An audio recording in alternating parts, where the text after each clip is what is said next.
Bismillahirrahmanirrahim. Assalamu alaikum dear students. Today we will discuss resonance and rules of resonance. I am Muhammad Salman Jameel, Assistant Professor of Chemistry, Government Postgraduate College of Science, Samanabad. बेटे आज के जो learning outcomes हैं उसमें हम देखेंगे कि resonance क्या है हमारे पास, ठीक है, रेजोनेंस थ्योरी क्या है, फिर रेजोनेंस कंट्रीब्यूटिंग स्ट्रक्चर्स क्या होती हैं, किस तरह से हम रेजोनेटिंग स्ट्रक्चर्स लिखते हैं और कैसे डिसाइड करते हैं कि कौन सी स्ट्रक्चर जो है वो ज़्यादा स्टेबल है, रेजोनेंस एनर्जी का कॉन्सेप्ट, रेजोनेंस इफेक्ट, और इस इफेक्ट को फिर देन एक्सप्लेन करेंगे डायपोल मोमेंट और acidic property. First of all हम डिस्कस करने जा रहे हैं बैकग्राउंड ऑफ रेजोनेंस, कि हमें कैसे आइडिया होगा कि रेजोनेंस है। हम कहते हैं कि more than one equivalent Lewis structure can be written for a molecule और आयन मोस्टली। बहुत सारे केसेस में हम जो है वो एक मॉलिक्यूल या आयन के लिए एक से ज़्यादा जो है वो लुईस स्ट्रक्चर्स लिखते हैं। एग्जांपल के तौर पे आपके पास ये कार्बोनेट आयन शो किया गया है जिसकी हमने इक्विवेलेंट स्ट्रक्चर्स 3 लिखी हुई हैं। यहाँ पे डबल बॉन्ड है बेटे, ठीक है, कार्बन ऑक्सीजन के दरमियान जो हाईलाइटेड है, बाकी सिंगल बॉन्ड है, और क्योंकि सिंगल बॉन्ड है तो ऑक्सीजन पे नेगेटिव चार्ज आएगा, और नेगेटिव चार्ज का मतलब है इसके पास 8 इलेक्ट्रॉन हो जाएंगे। कैसे? 2 तो इस पे लोन पेयर ऑलरेडी हैं, एक ये बॉन्ड पेयर है और एक लोन पेयर नेगेटिव चार्ज की वजह से बन जाएगा। नेक्स्ट क्या हुआ बेटे कि इनमें से ये वाला बॉन्ड हमने यहाँ शिफ्ट किया और ये वाला यहाँ शिफ्ट कर दिया। जब ये शिफ्टिंग हुई तो यहाँ नेगेटिव आ गया और यहाँ डबल बॉन्ड हो गया। अगेन देन हमने तीसरी स्ट्रक्चर में क्या किया है कि ये नेगेटिव यहाँ शिफ्ट कर दिया और ये वाला जो है वो ऑक्सीजन पे शिफ्ट कर दिया। तो ये तीनों स्ट्रक्चर्स में अगर आप बॉन्ड गिने तो 4 ही हैं, कार्बन 4 ही बॉन्ड बना रही है, एक डबल है, 2 सिंगल है। Each atom has Nobel gas configuration. आप जिसको भी देख लें, कार्बन जब 4 बॉन्ड बनाएगी तो 8 इलेक्ट्रॉन होंगे। ऑक्सीजन ने इसने बॉन्ड तो 1 बनाया है लेकिन आप देखें 3 लोन पेयर तो 8 इलेक्ट्रॉन, इसने 2 बॉन्ड बनाए तो 2 लोन पेयर 8 इलेक्ट्रॉन। मतलब किसी भी स्ट्रक्चर को देख लें तो उसका ऑक्टेट जो है वो मुकम्मल है, नोबल गैस कॉन्फ़िगरेशन अडॉप्टेड है। One structure can be converted to the other only by changing the position of electron. ये बड़ा इंपॉर्टेंट है कि हम सिर्फ इलेक्ट्रॉन की पोजीशन चेंज कर रहे थे, यहाँ पे भी, यहाँ पे भी, यहाँ पे भी पोजीशन ऑफ इलेक्ट्रॉन चेंज हो सकती है। आपने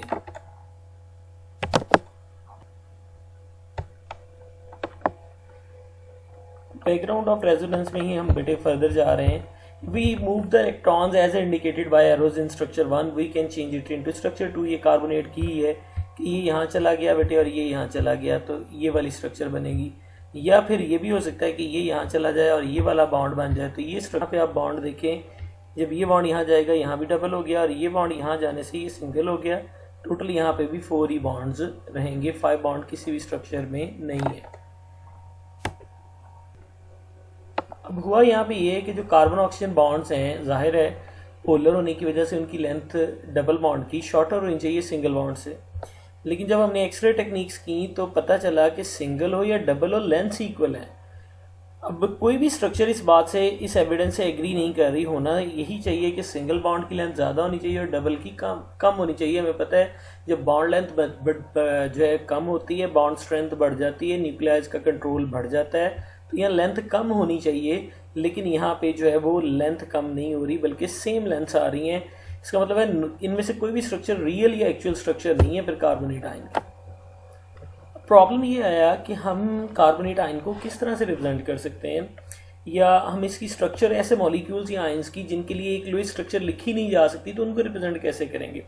तो इसके लिए हमारे पास जो है वो रेजोनेंस थ्योरी आई जो लाइनस पॉलिंग ने दी थी। इस थ्योरी का मीनिंग ये था कि बहुत सारे मॉलिक्यूल्स या आयन्स ऐसे हैं जिनको हम जो है वो 2 या 2 से ज़्यादा लुईस स्ट्रक्चर्स ड्रॉ करके एक्सप्लेन कर सकते हैं, और इनमें से कोई भी स्ट्रक्चर एक्चुअल नहीं होगी बल्कि एक्चुअल स्ट्रक्चर इन सब स्ट्रक्चर्स का कंबाइंड कंपोजिट होगा, हाइब्रिड होगा। इन सब को मिलाएंगे तो एक्चुअल स्ट्रक्चर आएगी।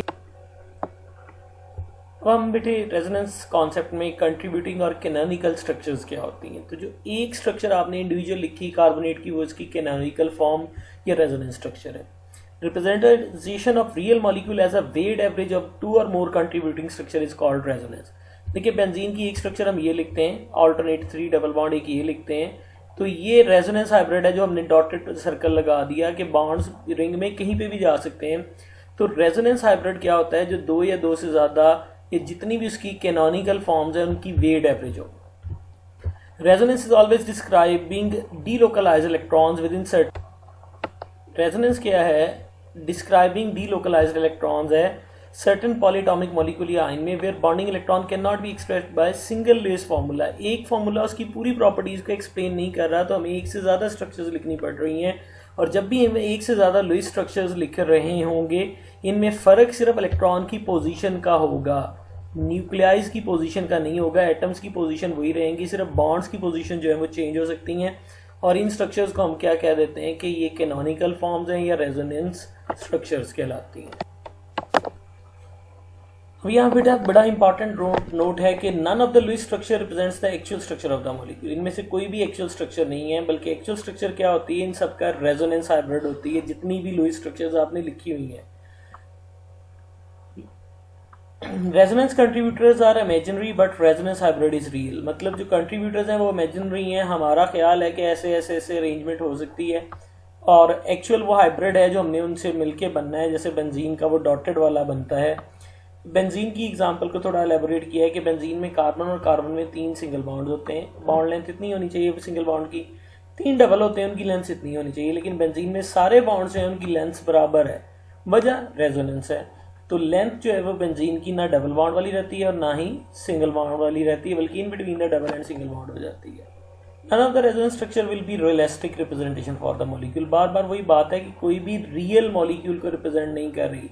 None will be incomplete accordance with the physical और केमिकल प्रॉपर्टीज। कोई भी उसकी फिजिकल और केमिकल प्रॉपर्टीज को भी कंप्लीटली एक्सप्लेन नहीं कर पाएगी। एक्चुअल आयन और molecule will better be represented by hybrid of the structure। Actual molecule जो है इनका रेजोनेंस हाइब्रिड होगा। और रेजोनेंस जो स्ट्रक्चर्स हम लिख रहे हैं ये सिर्फ पेपर पे की हद तक है, थ्योरेटिकल स्ट्रक्चर्स आप इन्हें कह सकते हैं। रूल्स क्या हैं रेजोनेटिंग स्ट्रक्चर्स के लिए? अगेन के ओनली एग्जिस्ट ऑन पेपर है। हम 2 डिफरेंट स्ट्रक्चर्स को डबल हेडेड एरो से कनेक्ट करते हैं। डबल हेडेड एरो और रिवर्सिबल एरोज में फ़र्क होता है, ठीक है। वो रिवर्सिबल रिएक्शंस इक्विलिब्रियम के लिए होते हैं, ये डबल हेडेड एरो रेजोनेंस के लिए यूज होता है। What is the rule number 1? All the contributing structures should be bona fide Lewis structures. इसका क्या मतलब है बेटे बोनाफाइड लुईस स्ट्रक्चर? इसका मतलब ये है कि मैक्सिमम कोवलेंट बॉन्ड किसी भी एटम के किसी भी कैनोनिकल फॉर्म में जो होने चाहिए, हाइड्रोजन हमेशा एक ही बॉन्ड बनाएगी, एक से ज़्यादा नहीं बनाएगी। अगर एक से ज़्यादा बन रहे हैं इट मीन्स ये आपकी जो कैनोनिकल फॉर्म है ये ठीक नहीं बनी हुई। कार्बन हमेशा 4 ही बॉन्ड बनाएगी क्योंकि ऑक्टेट मुकम्मल हो जाएगा। नाइट्रोजन 4 बना सकती है मैक्सिमम, यानी 3 तो कोवलेंट बना रही है, चौथा पॉसिबिलिटी है कि कोऑर्डिनेट बना ले। ऑक्सीजन मैक्सिमम 3 बना सकती है, 2 कोवलेंट और एक जो लोन पेयर की वजह से वो कोऑर्डिनेट कोवलेंट। और इसी तरह हेलोजन्स जो हैं बनाते जनरली एक ही हैं शेयरिंग से, लेकिन दूसरा बॉन्ड वो भी लोन पेयर डोनेट करके कोऑर्डिनेट बना सकते हैं। इट मीन्स जो सेकंड बॉन्ड उनका बनेगा वो कोऑर्डिनेट होगा। अगेन यही रूल्स को ही एलेबोरेट किया है। All structure must be proper structure, यानी ये नहीं होना चाहिए कहीं बॉन्ड 5 हो जाए, ठीक है, कहीं इलेक्ट्रॉन्स ऑक्टेट से ज़्यादा हो जाएं। मतलब वो चीज़ें no more than 2 electrons in outermost shell of hydrogen. Hydrogen में 2 से ज़्यादा नहीं हो सकते, 2 बॉन्ड बनाने का मतलब 4 इलेक्ट्रॉन हो जाएंगे। No more than 8 electrons in second row element. Second period के एलिमेंट्स में 8 से ज़्यादा इलेक्ट्रॉन नहीं होने चाहिए, जैसे कार्बन नाइट्रोजन ऑक्सीजन है। और थर्ड में 12 इलेक्ट्रॉन्स जो हैं वो मैक्सिमम हो सकते हैं थर्ड पीरियड के एलिमेंट में, जैसे फॉस्फोरस या सल्फर वगैरह हैं। तो ये 12, जैसे सल्फर सल्फेट आयन में या सल्फ्यूरिक एसिड में 6 बॉन्ड बना लेती है तो 12 इलेक्ट्रॉन्स हो सकते हैं या SO3 की फॉर्म में।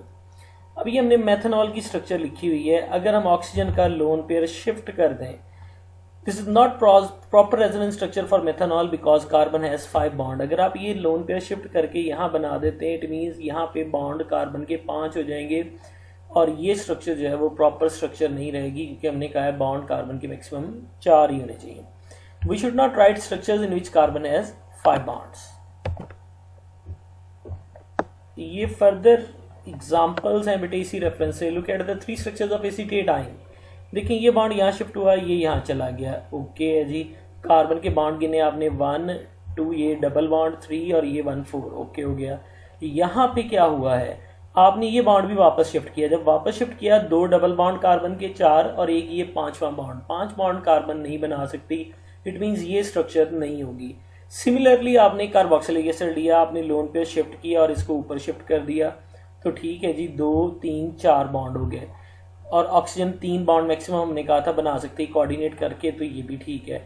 लेकिन अगर आप क्या करें, रिवर्स कर दें, रिवर्स क्या कर दें, आपने जो है किया ये है बेटे कि आपने हाइड्रोजन को नेगेटिव चार्ज दे के इसके बॉन्ड 2 कर दिए हैं। हाइड्रोजन 2 बॉन्ड नहीं बना सकता, यानी आपने किया ये कि ये वाला बॉन्ड वापस लाया और ये बॉन्ड यहाँ इनके दरमियान शिफ्ट कर दिया। जब आपने ये बॉन्ड यहाँ शिफ्ट किया तो ऑक्सीजन और हाइड्रोजन में डबल बॉन्ड बना और हाइड्रोजन 2 बॉन्ड नहीं बना सकता, इसलिए ये स्ट्रक्चर पॉसिबल नहीं है। इसी तरह ये वाली स्ट्रक्चर है, इसमें भी अगर आप देखें तो रेजोनेंस के एरोज आपको शो किए गए हैं, शिफ्टिंग ऑफ इलेक्ट्रॉन शो की गई हैं, लेकिन यहाँ नाइट्रोजन के बॉन्ड्स गिने तो 5 बनते हैं, जो पॉसिबल नहीं है। इट मीन्स ये स्ट्रक्चर भी करेक्ट नहीं है। ये पहले रूल के अकॉर्डिंग हमने एग्जांपल से उनको एलेबोरेट किया। रूल नंबर 2 आ गया हमारे पास। रूल नंबर 2 कहता है various contributing structure of a compound में differ only in the distribution of electron. Start में भी बताया था कि आप इलेक्ट्रॉन की पोजीशन चेंज कर सकते हैं, न्यूक्लियाई की नहीं कर सकते। तो ये एग्जांपल है एसिटोएसिटिक एस्टर की, ये एग्जांपल दी हुई है बेटे। आप इन दोनों में देखें फ़र्क क्या हो रहा है। फ़र्क ये हो रहा है जी कि ये वाला बॉन्ड आपने शिफ्ट किया, ओके हो गया, नेगेटिव चार्ज आ गया, और ये वाली कार्बन की हाइड्रोजन, यानी ये बॉन्ड यहाँ शिफ्ट किया इन दो के दरमियान। जब आप ये बॉन्ड यहाँ शिफ्ट करेंगे ऑक्सीजन पे नेगेटिव चार्ज आएगा, और ये वाली हाइड्रोजन आपने यहाँ ट्रांसफ़र कर दी। हाइड्रोजन ट्रांसफ़र कर दी, नो डाउट टोटल एटम सब कुछ सेम है, लेकिन प्रॉब्लम क्या है कि आपने न्यूक्लियाई की पोजीशन चेंज कर दी। वो नहीं चेंज हो सकती, इलेक्ट्रॉन चेंज हो सकते हैं। ये हाइड्रोजन अपनी जगह से मूव कर चुका है, और मूव करने की वजह से हम कहते हैं कि ये पॉसिबल नहीं है। स्ट्रक्चर 1 और 2 रिप्रेजेंट्स 2 डिफरेंट कंपाउंड्स। कंपाउंड्स की नेचर ही चेंज हो गई है। देखें, एक है आपके पास एस्टर है, और यहाँ एस्टर के साथ साथ इसमें एल्कीन वाला डबल बॉन्ड भी आ गया। They are not canonical forms of the same compound as position of hydrogen atom has changed in going from 1 to 2. ये ऑलरेडी मैं एक्सप्लेन कर चुका हूँ बेटे बात। इसी तरह ये देखें, ये भी 1,3 ब्यूटाड ये जो है कंपाउंड है आपके पास 1 ब्यूटीन। अगर आप ये बॉन्ड यहाँ शिफ्ट कर दें तो यहाँ बॉन्ड डबल हो गया, ठीक है जी, और यहाँ चार्ज आ गया पॉजिटिव, क्योंकि इसके इलेक्ट्रॉन आपने शिफ्ट कर दिए इधर, ओके हो गया। दूसरा केस है, आपने क्या किया है कि ये बॉन्ड जो है वो शिफ्ट कर दिया। कौन सा बॉन्ड शिफ्ट कर दिया? ये देखें, ये CH2 पे पॉजिटिव चार्ज है, आपने यहाँ से हाइड्रोजन उठाई और ये हाइड्रोजन आपने यहाँ से मूव करवा दी है। मूव करवा के कहाँ दे दी है आपने बेटे? हाइड्रोजन देखें, यहाँ पहले CH3 था, यहाँ भी CH3 था, CH2 था, CH2 कर दिया। यानी आपने क्या किया कि ये वाला बॉन्ड आगे शिफ्ट किया इधर, जब ये इधर शिफ्ट किया इधर डबल बॉन्ड हो गया, तो ये हाइड्रोजन कार्बन डेफिशिएंट हो गई एक प्रोटॉन से, और आपने ये प्रोटॉन यहाँ से यहाँ शिफ्ट कर दिया। तो प्रोटॉन शिफ्टिंग पॉसिबल नहीं है, पोजीशन ऑफ जो है एटम नहीं चेंज होनी, न्यूक्लियाई नहीं चेंज होनी, इसलिए ये वाली जो है वो प्रॉपर स्ट्रक्चर नहीं है, क्योंकि हाइड्रोजन ने अपनी पोजीशन जो है वो चेंज कर दी है। As carbon 3 has 2 hydrogen instead of 1 and carbon 4, देखिए कार्बन 3 ये वाली डबल बॉन्ड के लिहाज से 1 2 3, इसके पास जो है वो प्रोटॉन 2 हो गए हैं, और जो ये वाली है इसके पास 3 की बजाय 2 रह गए हैं। मतलब इसने अपना एक हाइड्रोजन इधर ट्रांसफर किया हुआ है।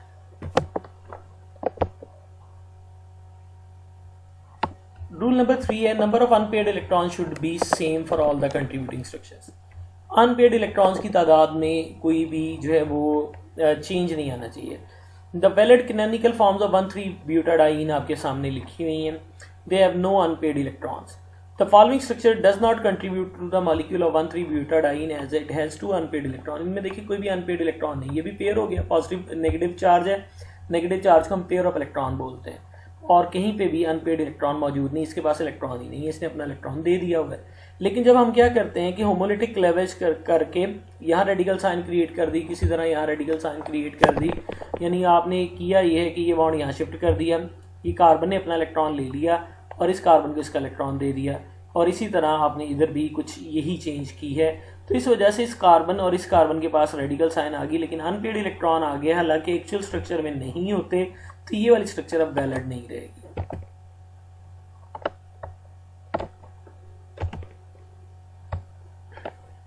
फोर्थ है, all atoms involve in the resonance must lie in the same plane.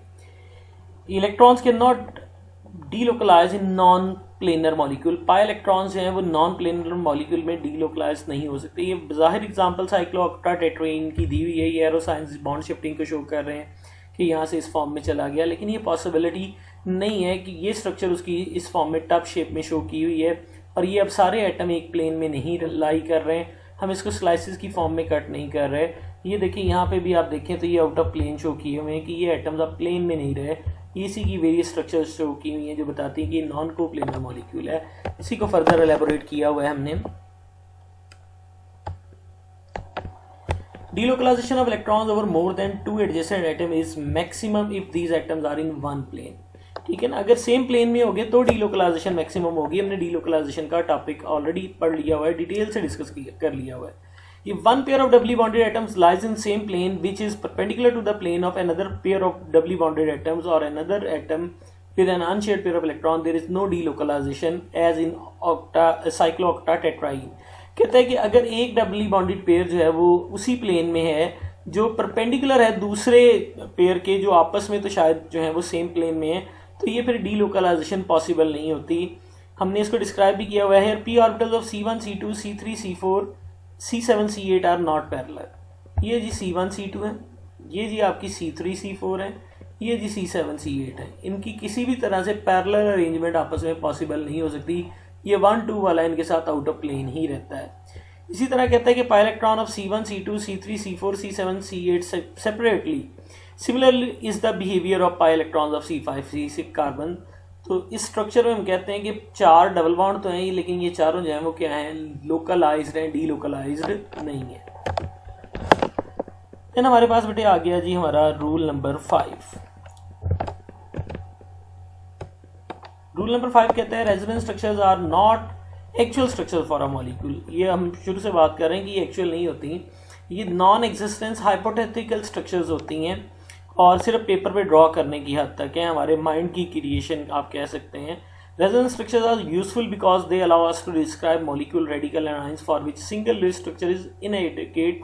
यानी सिंगल स्ट्रक्चर से जहां आप सिंगल लुईस स्ट्रक्चर से मॉलिक्यूल को एक्सप्लेन नहीं कर पाते, उनके लिए फिर रेजोनेंस स्ट्रक्चर जो हैं वो बहुत इंपॉर्टेंट हो जाती हैं। जैसे बेंजीन लाइक मॉलिक्यूल है, हम 5 रेजोनेटिंग स्ट्रक्चर्स लिखते हैं। एक्चुअल स्ट्रक्चर उन 5 में से कोई भी नहीं, बल्कि उन सबका क्या है, रेजोनेंस हाइब्रिड है। Rule 6 बेटे, the real or actual molecule or a resonance hybrid is always more stable than any of the canonical forms। मतलब ये है कि जो एक्चुअल मॉलिक्यूल होता है वो कैनोनिकल फॉर्म्स की निस्बत ज़्यादा स्टेबल होता है। Energy of resonance hybrid is less. जितनी किसी की एनर्जी कम होती है उतना वो ज़्यादा स्टेबल हो जाता है किसी भी कंट्रीब्यूटिंग स्ट्रक्चर से। Out of many of the canonical forms one of them is most stable. जितनी भी फॉर्म्स है उनमें से कोई एक ज़्यादा स्टेबल होगी, और जो डिफरेंस आएगा मोस्ट स्टेबल फॉर्म में और एक्चुअल में, उसे हम क्या कह देते हैं, रेजोनेंस एनर्जी कह देते हैं। अब ये रेजोनेंस एनर्जी को ही फर्दर एलेबोरेट आगे किया हुआ है। रेजोनेंस किससे क्या होता है, मॉलिक्यूल या आयन स्टेबलाइज हो जाता है क्योंकि डीलोकलाइजेशन हो जाती है, इलेक्ट्रॉन एक जगह अवेलेबल नहीं रहते। Specially true when the resonating structures are equivalent, जब ये इक्विवेलेंट हो जाती है, जैसे बेंजीन के केस में है, यानी कोई लेंथ में चेंज नहीं आता, बॉन्ड लेंथ वगैरह सारा कुछ सेम रहता है, तो फिर यहाँ जो है वो ज़्यादा इंपॉर्टेंट रोल ये प्ले करती है।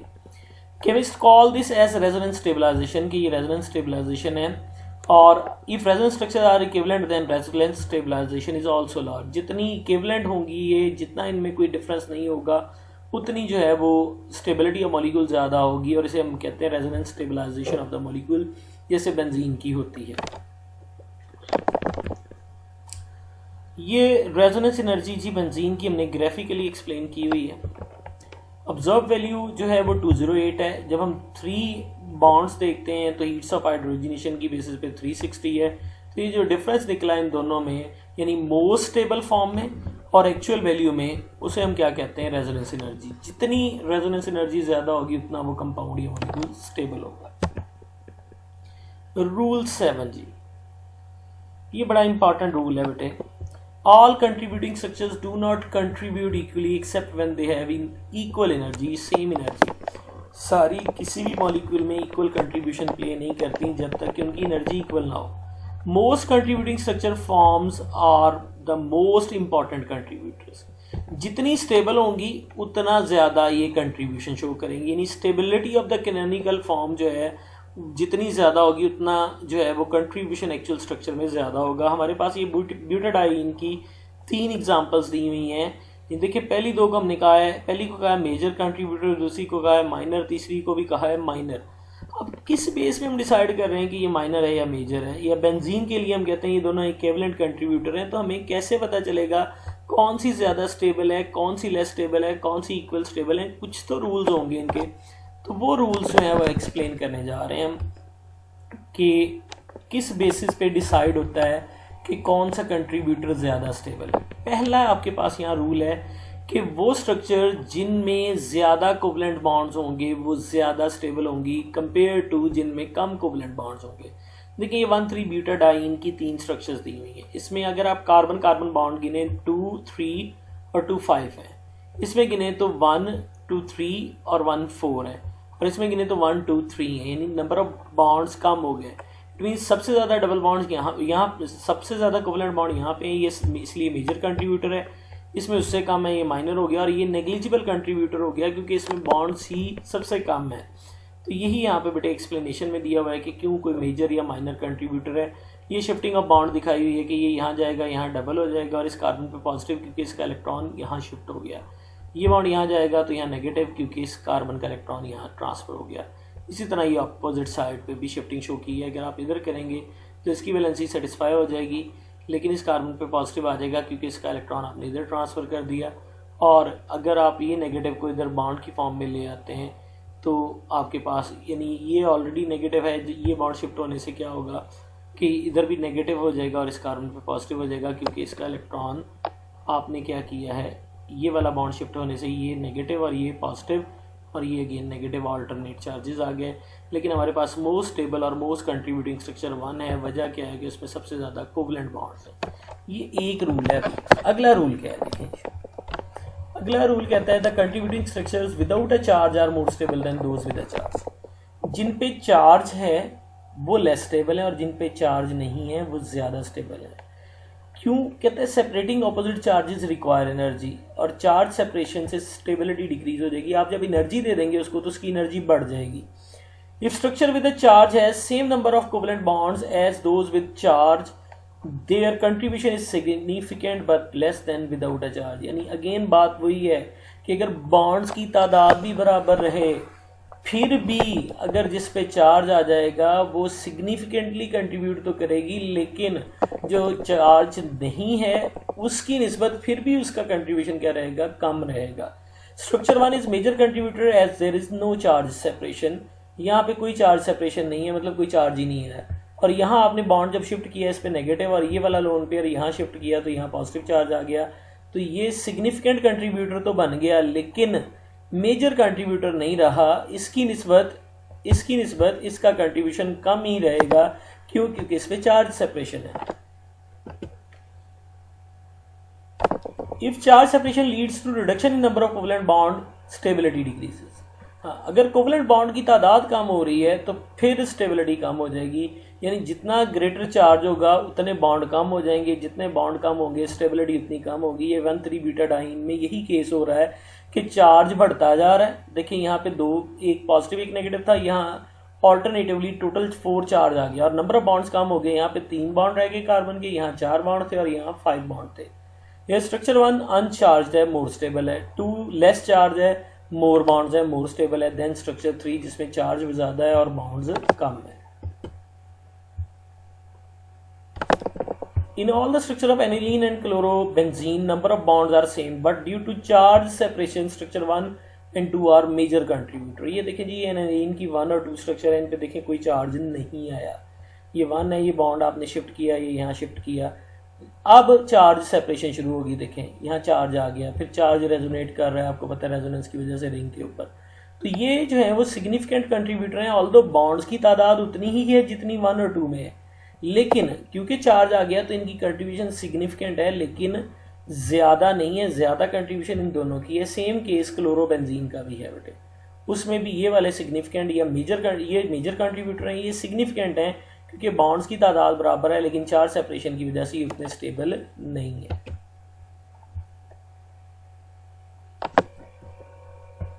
Similarly, structure 2 having same number of bonds but charge separation is significant but not major contributor। ये भी एक एग्जांपल ऐसी ही है कि आपने जी ये लोन पेयर यहाँ शिफ्ट कर दिया और ये यहाँ शिफ्ट कर दिया तो यहाँ नेगेटिव चार्ज आ गया, यहाँ पॉजिटिव चार्ज आ गया और ऑक्सीजन के बॉन्ड 3 बन गए, लेकिन नंबर ऑफ बॉन्ड्स 1, 3, 4 रहे। यहाँ पे 1, 2 और 2, 4 रहे। चेन में बॉन्ड्स की तादाद तो सेम रही लेकिन चार्ज सेपरेशन की वजह से ये लेसर स्टेबल है, इस वजह से इसकी सिग्निफिकेंट कंट्रीब्यूशन नहीं होगी। द ग्रेटर, थर्ड हमारे पास आ गया point, the greater the charge separation the less the stability. जितनी चार्ज सेपरेशन ज्यादा होगी उतनी स्टेबिलिटी कम होगी। ये दो स्ट्रक्चर दी हुई हैं 1 और 2, इनमें चार्जेस करीब करीब है, इनमें देखें फार है। इन दोनों में से अब आप गेस कर सकते हैं कि कौन सी स्ट्रक्चर ज़्यादा स्टेबल होगी। ऑब्वियसली स्ट्रक्चर जो है 2 लेस स्टेबल होगी और 1 जो है वो मोर स्टेबल होगी, क्योंकि 2 में जो है चार्जेस करीब करीब हैं और 1 में जो है सेपरेटेड है, फार एंड दूर है एक दूसरे। नेक्स्ट पॉइंट है, structure with like charges on the same atom और on adjacent atoms are highly unstable. देखिए जी हमारे पास मिथाइल एजाइडाइन लिया हुआ है, ये देखिए ये मिथाइल एजाइडाइन है और ये नाइट्रोजन पे एक पे नेगेटिव है एक पे पॉजिटिव है। बाद में आपने बॉन्ड शिफ्ट किया, इधर नेगेटिव आ गया और ये बॉन्ड इधर शिफ्ट करने पे इस पे चार्ज जो है वो पॉजिटिव ही रहा। 1 और 2 में तो कोई इशू नहीं है क्योंकि ऑपोजिट चार्ज आ रहा है।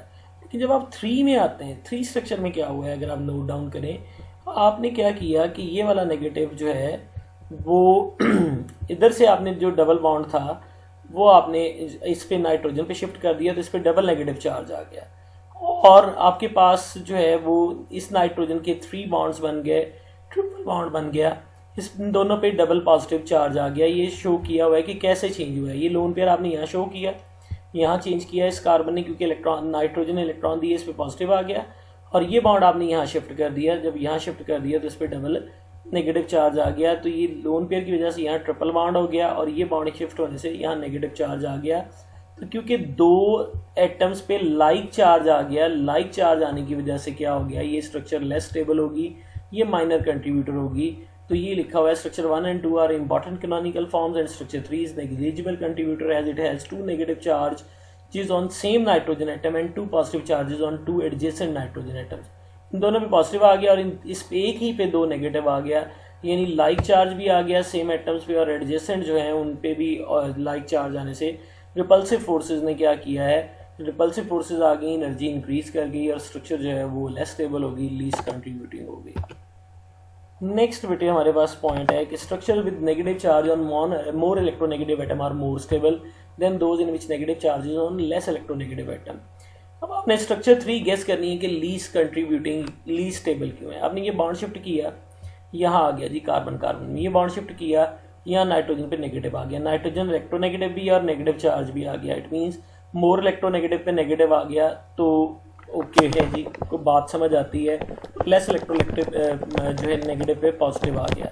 ये दूसरा केस है, आपने ऑपोजिट साइड पे शिफ्टिंग की है, ये बॉन्ड यहाँ चला गया, ये यहाँ चला गया। अब क्या हुआ, कार्बन पे नेगेटिव आ गया, यानी लेस इलेक्ट्रोनेगेटिव पे नेगेटिव और मोर इलेक्ट्रोनेगेटिव पे पॉजिटिव आ गया, इसलिए ये नेग्लिजिबल कंट्रीब्यूटर है। अब क्वेश्चन ये है कि ये माइनर और ये मेजर और ये माइनर क्यों है, क्योंकि इस पे चार्ज नहीं है और इन पे चार्ज है। तो हमने पढ़ा हुआ है कि जिन पे चार्ज नहीं होते वो ज्यादा स्टेबल होती है। नेक्स्ट रूल बेटे हमारे पास, structure in which bond angles and bond lengths resembles closely with resonance hybrid are more stable than those with distorted bond angles and bond lengths। ये बेंजीन की पहली 2 स्ट्रक्चर जो हैं ये इक्वल एनर्जी की हैं और ये मेजरली कंट्रीब्यूट कर रही हैं 40% और ये सिर्फ 7% कर रही हैं। वजह ये है कि इनमें एक बॉन्ड की लेंथ एक्स्ट्रा ऑर्डिनरी लॉन्ग है, वो बॉन्ड उतना स्टेबल नहीं है जितने बॉन्ड बाकी स्टेबल हैं। इस वजह से बेंजीन के केस में जो है ये 3 माइनर कंट्रीब्यूटर, ये जिनको हम डिवार स्ट्रक्चर कहते हैं, लेस इंपॉर्टेंट इसलिए हैं कि इनमें एक बॉन्ड जो है वो एक्स्ट्रा ऑर्डिनरी लॉन्ग होने की वजह से लेस कंट्रीब्यूट करता है। नेक्स्ट रूल है बेटे हमारे पास कि equivalence resonance structures make equal contribution to the resonance hybrid. जो स्ट्रक्चर आपस में इक्विवेलेंट होंगी वो एक्चुअल स्ट्रक्चर में भी इक्वली कंट्रीब्यूट करेंगी। अभी आपने बेंजीन वाले में देखिए कि 2 स्ट्रक्चर इक्विवेलेंट थी। System described by them have large resonance stabilisation और उस सिस्टम की स्टेबलाइजेशन भी ज्यादा होगी। Structure 2 and 3 make equal contribution to the hybrid. देखें जी ये 1 स्ट्रक्चर है, ये तो सारा मेजर कंट्रीब्यूटर होगी क्योंकि अनचार्ज है। अब आपने बॉन्ड शिफ्टिंग की है, आपने क्या किया है कि ये वाला बॉन्ड यहाँ शिफ्ट किया तो कार्बन पे इस पे पॉजिटिव चार्ज आ गया, ठीक हो गया, और ये वाला बॉन्ड यहाँ शिफ्ट करने पे इस कार्बन पे नेगेटिव आ गया। या आपने ऑपोजिट शिफ्टिंग की है कि ये वाला बॉन्ड आप इधर शिफ्ट कर देते तो इधर नेगेटिव आ जाता और ये बॉन्ड यहाँ शिफ्ट कर देते। तो ये दोनों स्ट्रक्चर्स में सेम चार्ज सेपरेशन है, सेम डिस्टेंस पे है, तो ये दोनों आपस में इक्विवेलेंट है। एक ही इनमें टोटल बॉन्ड्स भी इनमें बराबर ही हैं। तो इस वजह से हम कहते हैं कि ये इक्वल कंट्रीब्यूशन करेंगी एक्चुअल स्ट्रक्चर में। नेक्स्ट रूल है जी हमारे पास, the greater the number of principal contributing structures of a molecule the greater the stability. जितनी रेजोनेटिंग स्ट्रक्चर ज़्यादा होंगी उतनी स्टेबिलिटी ज़्यादा होगी। जैसे बेंजीन है, 5 रेजोनेटिंग स्ट्रक्चर है तो उसकी रेजोनेंस एनर्जी ज़्यादा है। Specially if the contributing structures are of equal energy, तो फिर और भी ज़्यादा मतलब स्टेबिलिटी आएगी। नाइट्रिक एसिड नाइट्रस एसिड से ज़्यादा स्ट्रॉन्ग एसिड होता है। वजह क्या है कि इसकी जो कॉन्जुगेट बेस जो नाइट्रेट आयन बनते हैं वो ज़्यादा स्टेबल होते हैं नाइट्राइट आयन से। ऑल 3 स्ट्रक्चर, जो नाइट्रेट के केस में देखिए 3 रेजोनेटिंग स्ट्रक्चर बनी, उसमें 2 बनी, तो जितनी ज़्यादा स्ट्रक्चर बनेंगी इक्विवेलेंट उतनी ज़्यादा स्टेबिलिटी हुई। नाइट्रेट आयन ज़्यादा स्टेबल है, इट मीन्स ये अपना प्रोटॉन इजीली लूज कर सकता है क्योंकि इसकी कॉन्जुगेट बेस रेजोनेंस की वजह से क्या हो जाती है, स्टेबलाइज हो जाती है। एसिड कोई भी स्ट्रांग होता है अगर उसकी कॉन्जुगेट बेस वीक या स्टेबल हो। वीक मतलब वो रिवर्स में प्रोटॉन एक्सेप्ट ना करे, स्टेबल का भी यही मतलब है कि वो प्रोटॉन एक्सेप्ट नहीं करती।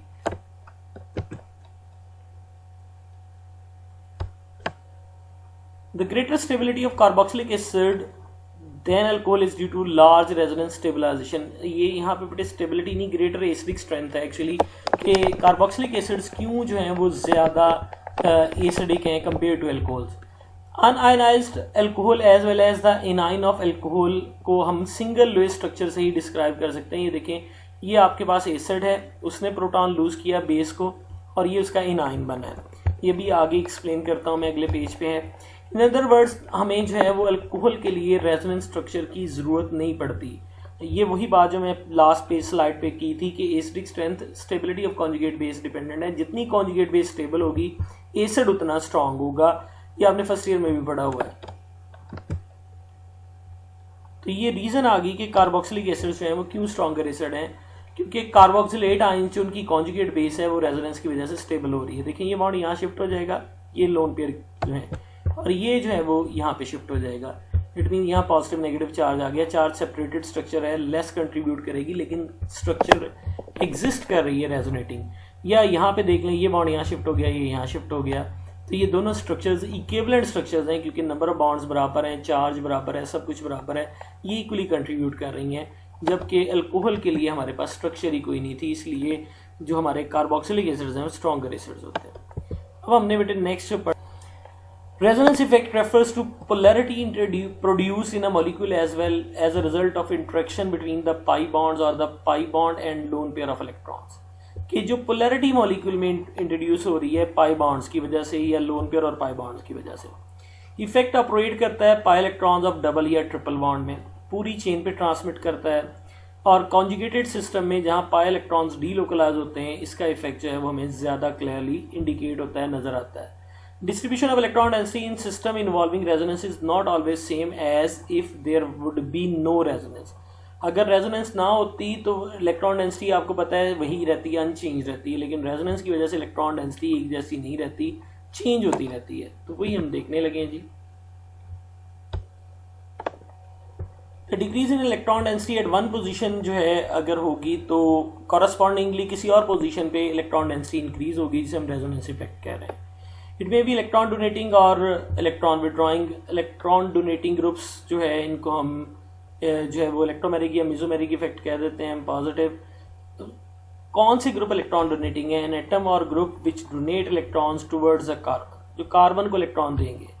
इन जनरल जिनके ऊपर अनशेयर्ड पेयर ऑफ इलेक्ट्रॉन होता है और वो कनेक्टेड होते हैं किसी अनसेचुरेटेड सिस्टम से, वो इलेक्ट्रॉन देते हैं। जैसे क्लोरीन पे lone pair, bromine, iodine. Amino पे लोन पेयर होता है, OH में O पे लोन पेयर होता है, OR ये अल्काइल वाला R है, कैपिटल R है, उस पे लोन पेयर, ऑक्सीजन पे यहाँ पे भी लोन पेयर, यहाँ पे भी, और ये राइल फिनाइल ग्रुप आप कह लें, ये जो है ये भी इसी कैटेगरी में आ जाते हैं। फिर हमारे पास है कि इलेक्ट्रॉन विड्रॉइंग ग्रुप्स कौन से हैं। इनका विड्रॉइंग इफेक्ट है, जो कार्बन से इलेक्ट्रॉन लेते हैं, ये वो होते हैं जिनमें मल्टीपल बॉन्डिंग इन्वॉल्व होती है और इलेक्ट्रोनेगेटिव एटम के साथ कनेक्टेड होते हैं। जैसे नाइट्रोजन है, यहाँ पे भी नाइट्रोजन के साथ कार्बन कनेक्टेड है, इनमें ट्रिपल बॉन्ड होता है। यहाँ ऑक्सीजन से कनेक्टेड है, डबल बॉन्ड होता है। यहाँ पे भी ऑक्सीजन से कनेक्टेड है, कार्बन डबल बॉन्ड होता है। एराइल जो है वो दोनों तरह के इफेक्ट्स शो कर सकता है, ये कंपाउंड टू कंपाउंड वेरी करेगा। नहीं जी, हम अब effect of resonance on dipole movement देखने लगे हैं कि विनाइल क्लोराइड जो है और इथाइल क्लोराइड में से एक्चुअली तो विनाइल क्लोराइड की डायपोल मूवमेंट ज़्यादा होनी चाहिए थी लेकिन कम आ रही है। रीज़न क्या है? कहते हैं विनाइल क्लोराइड रेजोनेंस हाइब्रिड है, ये उसकी रेजोनेंस शो की है कि ये बॉन्ड यहाँ शिफ्ट हुआ, ये यहाँ शिफ्ट हुआ, नेगेटिव और पॉजिटिव चार्ज क्रिएट हुआ। क्लोरीन इज इलेक्ट्रॉन विड्रॉइंग, आपको पता है due to inductive effect, so CCl bond polarise हो गया इसका। अब ये उसका इंडक्टिव इफेक्ट बता दिया कि क्लोरीन अपनी तरफ इलेक्ट्रॉन खींच रहा है। Chlorine bond is polarised because the chlorine atom is electron withdrawing due to inductive effect in ethyl chloride too. अब इथाइल क्लोराइड का भी बॉन्ड पोलराइज हो गया क्योंकि क्लोरीन का इंडक्टिव इफेक्ट तो विड्रॉइंग है, तो इथाइल क्लोराइड में भी पोलैरिटी आ गई। लेकिन प्रॉब्लम अब हमारे पास क्या आ रहा है? प्रॉब्लम ये आ रहा है कि क्लोरीन एटम इलेक्ट्रॉन डोनेटिंग भी होता है रेजोनेंस इफेक्ट की वजह से, अभी हमने पढ़ा है। तो दो इफेक्ट ऑपोजिट डायरेक्शन में आ गए विनाइल के केस में कि ये जो इसका रेजोनेंस इफेक्ट है वो डोनेटिंग है, वो इधर को है, जो इंडक्टिव इफेक्ट है वो ऑपोजिट है, तो काफ़ी हद तक ये एक दूसरे को इफेक्ट को कैंसिल कर देंगे। जबकि रेजोनेंस इफेक्ट इथाइल क्लोराइड में है ही नहीं, इंडक्टिव ही है। तो इस वजह से अपोजिंग इफेक्ट की वजह से डायपोल मोमेंट विनाइल क्लोराइड की जो है वो इथाइल क्लोराइड से क्या आ जाती है, कम आ जाती है। इसी तरह हमारे पास अगला केस है कि नाइट्रोबेंजीन की डायपोल मोमेंट नाइट्रोमीथेन से कम आ रही है। वजह क्या है? कहता है कि डायपोल मोमेंट जो है वो the greater dipole moment of nitro greater नहीं सॉरी यहाँ जो है वो ग्रेटर ही है। The greater dipole moment of nitrobenzene due to contribution of structure 2, 3 and 4 which have greater separation of charges. Nitro group in benzene is thus electron withdrawing inductively as well as by resonance effect. और इनका combined effect क्या कर रहा है? Dipole moment को increase कर रहा है। वजह क्या है कि वो इलेक्ट्रॉन अपनी तरफ खींचेगा तो कार्बन क्लोरीन बॉन्ड पोलराइज होने की वजह से length increase, nitrogen bond polarise होने की वजह से लेंथ बढ़ जाएगी क्योंकि दोनों सेम डायरेक्शन में। ये जी आपके पास नाइट्रोमीथेन का केस डिस्कस किया हुआ है। ये बॉन्ड यहाँ शिफ्ट हो गया, ये यहाँ शिफ्ट हो गया, ये चार्जेस क्रिएट हो गया, ये भी इसी तरह है। तो डायरेक्शन सेम है इसमें। नाइट्रोमीथेन की डायपोल मोमेंट इतनी है। इसी तरह अगर आपके पास नाइट्रोबेंजीन है तो उसकी भी डायपोल मोमेंट ज़्यादा होने की वजह यही है कि ये चार्ज सेपरेशन आने की वजह से और दोनों का इफेक्ट सेम डायरेक्शन में होने की वजह से इंडक्टिव और रेजोनेंस जो है डायपोल मोमेंट बढ़ गई है। इसी तरह बेटे ये आपके पास जो है वो dipole moment of aniline, phenol, chlorophenol and methoxybenzene जो है वो स्मॉलर हैं than those of their aliphatic analogues, वो दी हुई हैं। ये नाइट्रोबेंजीन और एनिलीन और पैरा, उनकी भी जो स्ट्रक्चर्स दी हुई हैं उनमें भी पहली दो जो हैं वो मेजर कंट्रीब्यूटर हैं, बाकी जो है वो माइनर कंट्रीब्यूटर्स होने की वजह से जो है चार्ज सेपरेशन की वजह से जो है वो हमारे पास ये सारी चेंजेस आ रही है। अब हम कंपेयर कर रहे हैं कि फिनोल एसिडिक क्यों है ज़्यादा कंपेयर टू एल्कोहल्स। वजह ये होती है जब फिनोल अपना प्रोटॉन लूज कर देता है, फिनोक्साइड आयन बना लेता है, तो ये नेगेटिव चार्ज पूरे रिंग पे डीलोकलाइज होना शुरू हो जाता है। डीलोकलाइजेशन की वजह से फिनोक्साइड आयन स्टेबलाइज हो गया, यानी कॉन्जुगेट बेस स्टेबल होगी। जितनी जो है एसिड स्ट्रॉन्ग तब होता है जब उसकी बेस स्टेबल हो, तो बेस स्टेबल हो गई है, इस वजह से फिनोल स्ट्रॉन्ग एसिड है। जबकि ऐसी कोई रेजोनेंस एल्कोहल्स में पॉसिबल ही नहीं है, उनकी रेजोनेटिंग स्ट्रक्चर ही नहीं है, उनकी एक ही स्ट्रक्चर होती है, इसलिए वो वीकर एसिड्स है। ये नाइट्रो ग्रुप का इन्फ्लुएंस जो है वो हम देख रहे हैं कि फिनोल पे क्या होगा। इसकी वजह से फिनोल की एसिडिटी भी बढ़ेगी क्योंकि नाइट्रो ग्रुप इलेक्ट्रॉन विड्रॉइंग है। जब ये विड्रॉ करेगा इलेक्ट्रॉन तो ये जो OH बॉन्ड है फिनोल का वो पोलर हो जाएगा। प्लस ये हो गया कि ज़्यादा डीलोकलाइजेशन, ज़्यादा कंट्रीब्यूटिंग स्ट्रक्चर आ गई। जितनी कंट्रीब्यूटिंग स्ट्रक्चर ज़्यादा हो जाती हैं आपको पता है उतना कंपाउंड स्टेबल हो जाता है। तो एनिलीन इसी तरह हम कहते हैं कि बेसिस में चले जाएँ तो एनिलीन जो है वो वीकर बेस है एलिफेटिक अमाइन से। वजह क्या है कि ये फिनाइल ग्रुप इलेक्ट्रॉन विड्रॉइंग है। जब विड्रॉइंग होगा तो इलेक्ट्रॉन पेयर एक्सेप्ट करना जो है वो उनके लिए जो डोनेट करना अमाइंस के लिए जो नाइट्रोजन के ऊपर होता है वो मुश्किल हो जाता है क्योंकि ये इलेक्ट्रॉन पेयर अपनी तरफ खींच लेती हैं। इसी वजह से जो है वो ये वीक बेसिस बन जाती है। That's all students, thank you very much. Any question, any query you may ask in comment section और you can have a text message to me. Thank you.